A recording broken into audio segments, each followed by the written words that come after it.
Scaphism. Ancient Persia. Imagine being sealed between two wooden boats, only your head, hands, and feet left outside. You're force-fed milk and honey until your stomach revolts. Your skin is smeared with the same sticky sweetness, and then the insects come. Flies, ants, and beetles swarm, nesting in every opening of your body.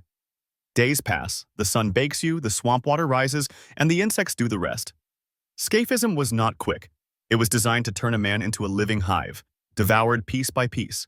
And the question is, how many days of agony could the human body survive? Torture chair.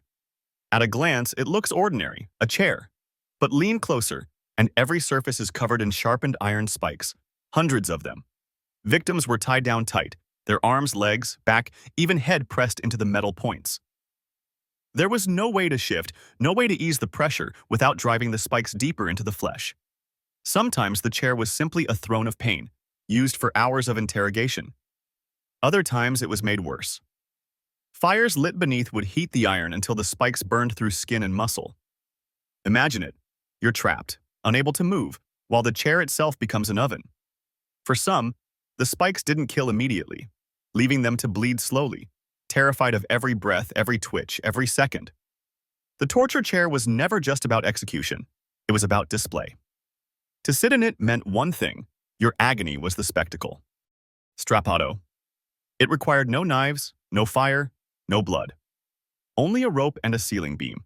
The victim's arms were tied behind their back, wrists bound together. Then, the rope was looped over a pulley, and with a command, they were hauled into the air. Suspended by their own arms, the shoulders ripped forward, tendons tearing, bones grinding out of joint. The pain was instant, searing, and it only got worse the longer they hung. But the cruelty didn't stop there.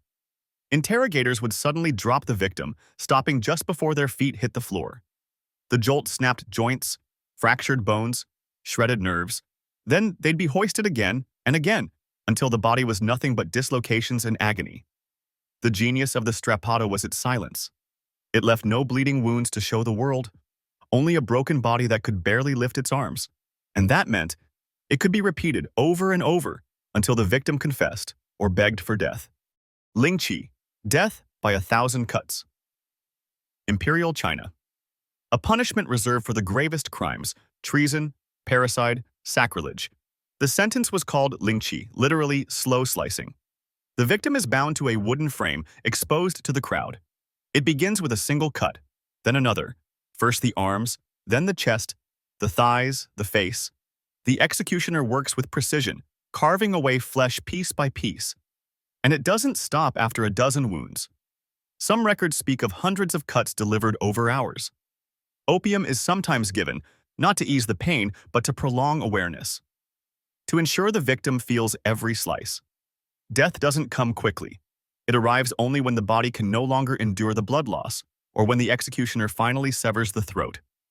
Lingchi was never just about killing. It was about spectacle. The crowd would watch a human body reduced to pieces, a life erased one cut at a time. The message was clear. This is what it means to defy the empire. The Pear of Anguish. At first, it looks like a strange curiosity, a metal device shaped like a pear split into 4 sections. But once it's placed inside the victim, into the mouth, the rectum, or the vagina, the horror begins. A screw at the base is turned, and the pear begins to open, the 4 leaves spreading wider and wider. The result? Flesh tears. Bones crack. Organs rupture from within. Victims scream, but there is no escape, because the pain comes from the inside out. The device leaves no dramatic wound to show the world, only mutilation hidden inside the body. Sometimes it was used as a tool of humiliation, forced into the mouths of blasphemers, into the bodies of women accused of witchcraft, or of prisoners meant to be broken beyond recognition. And the worst part? It didn't need to kill. Often it was removed before death, leaving its victim scarred, ruined, and silenced. The Pear of Anguish wasn't about execution. It was about shame, a private horror hidden beneath the skin. The breaking wheel. Europe, the Middle Ages. The condemned man is dragged to a wagon wheel laid flat on the ground. His arms and legs are tied along the spokes. And then the executioner raises an iron bar. The first blow falls, cracking a shin bone. Another to the thigh, another to the arm. Each strike is carefully aimed, designed not to kill outright, but to shatter the body piece by piece.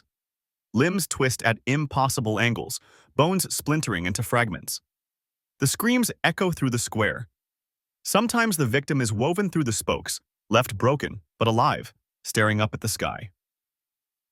Hours pass, birds circle. Insects settle on the blood. Death comes slowly, from shock, blood loss, or thirst. In some cases, executioners placed a final merciful blow to the chest. In others, they let the condemned linger for days.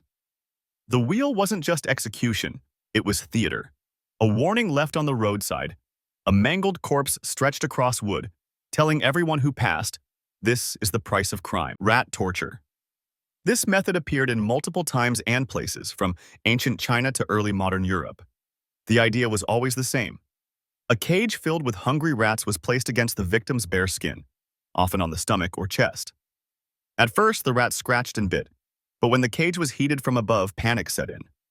With nowhere else to go, the animals began to burrow, clawing and chewing their way into the body itself. There was no predicting how long it would take. Some victims lasted minutes, others hours.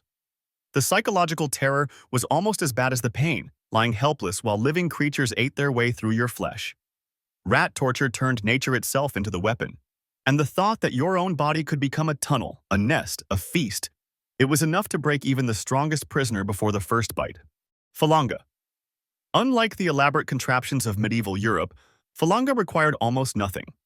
The victim was forced to lie down, and their bare feet were exposed. Then came the beatings.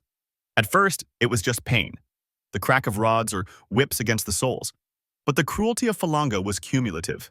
With each strike, nerves shattered, tissue bruised, bones fractured. Soon, the victim couldn't stand. Days later, the feet swelled, blistered, and blackened. Walking became agony. Months later, permanent disability remained. Falanga didn't always kill, and that was the point.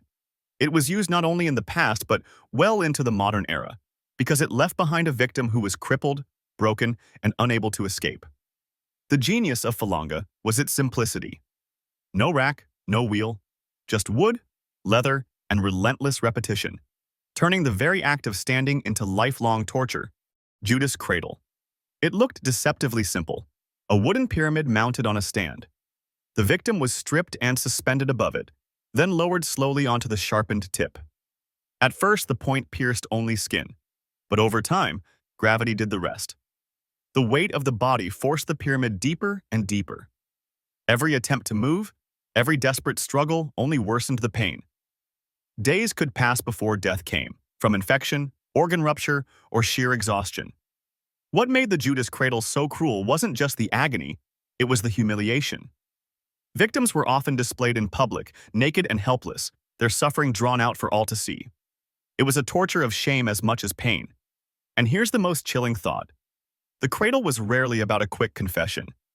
It was about making death a slow, degrading descent 1 inch at a time.